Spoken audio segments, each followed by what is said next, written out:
From the national headquarters of RT America in our nation's capital, hello again, everybody. I'm Rick Sanchez. Before we do anything else, there's breaking news that we should share with you. We've just learned that the numbers have increased at this shooting at a university in North Carolina. Apparently, it's a University of North Carolina, Charlotte. We're now told 6 people in total have been shot. 2 people have been shot and killed. 4 people are wounded.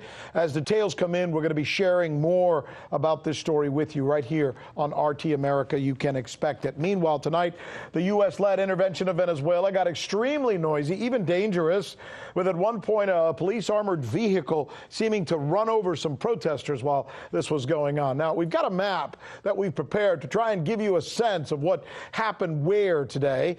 These protests or clashes were limited to an area not far from the Air Force base there just outside of Caracas, which is by no coincidence near the very place where Juan Guaido gave his statement this morning that started this whole thing. More on that in just a little bit. By the way, it's also the same area near a very busy street where a lot of the disturbances, the clashes started. And it was right there on your screen when we had that picture of. There it is once again. You see the guy there throwing the stone or looking like he's clashing with police? That's the area where it happened. All the way to the left is the presidential palace, where there was also some activity today from supporters of President Maduro. The incident, of course, with the vehicle running over the protesters was by far the most violent episode reported today, though according to the latest figures that we've been checking, there were no deaths today during all of this in Caracas, though there were plenty of injuries. Now, I want to show you something else. This is the video that depicts the pockets of protesters that gathered near the Air Force Base that I told you about moments ago, and these are some of the clashes that took place with the police. Now, at some point it seemed like the anti-Maduro protesters had the upper hand and were forcing the police and the National Guard into a very difficult situation. But then, for hours, it just turned into a lull. And there were images like this, just people on the streets, or no one on the streets.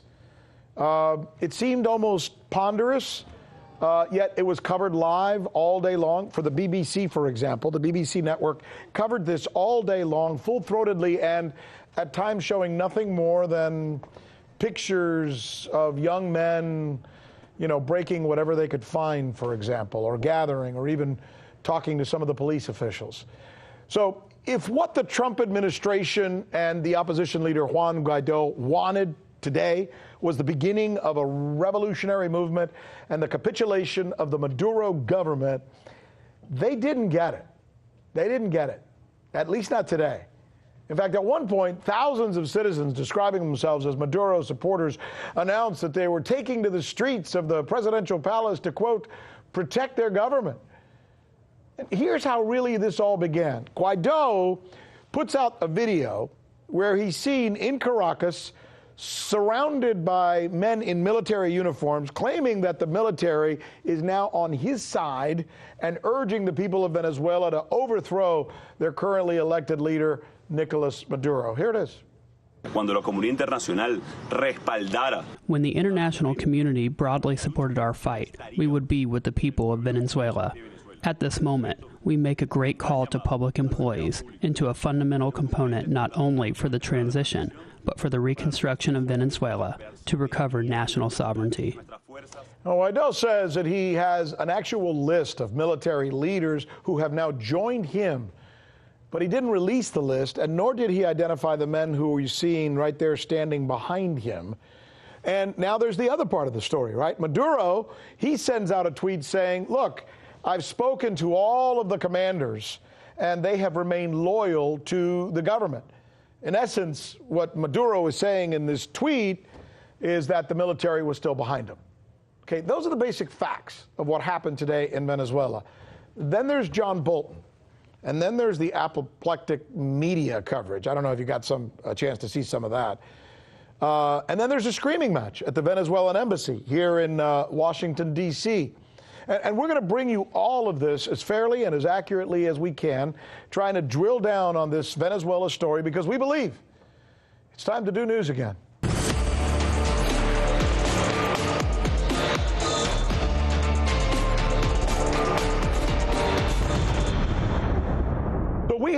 produced for you and are planning to bring you a full-throated series of reports and analysis to help you better understand the situation in Venezuela.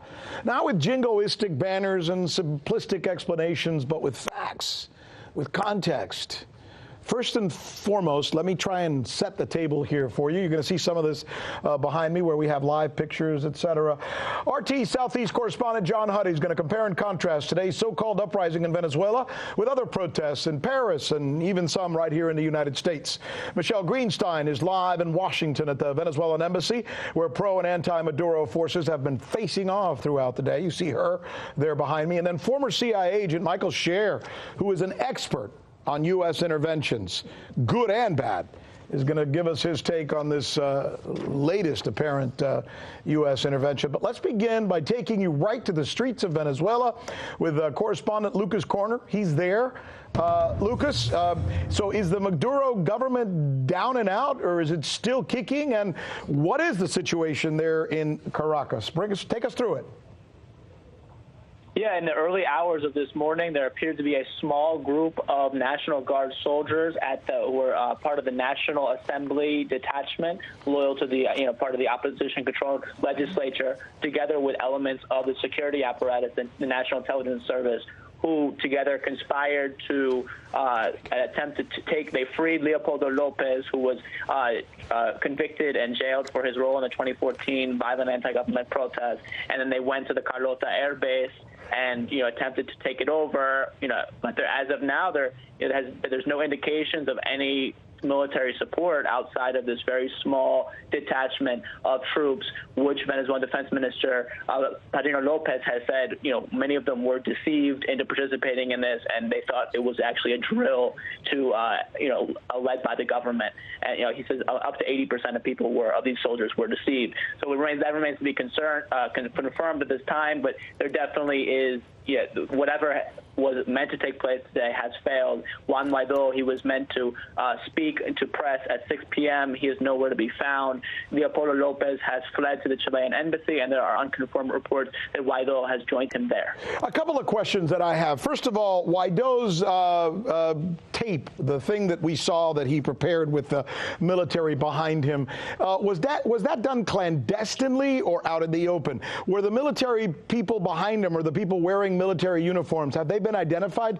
Do we know who they are? And the third question, and if you don't remember, okay, I'll ask you again. Mike Pompeo is saying tonight that, in fact, the president of Venezuela, Maduro, was getting ready to leave, but somehow the Russians called him and he decided to stay. Can you hit any one of those for us?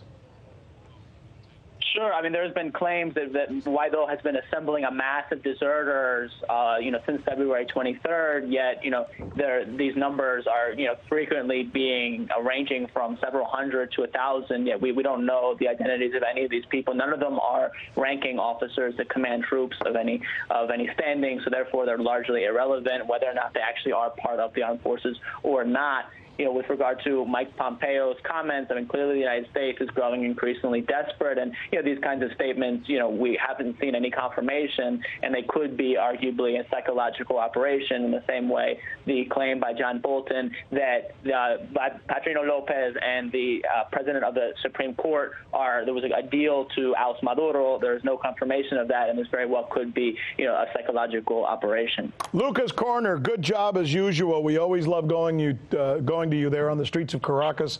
You're always able to bring us the skinny of what's going on. Thank you, my friend. We'll talk to you very soon.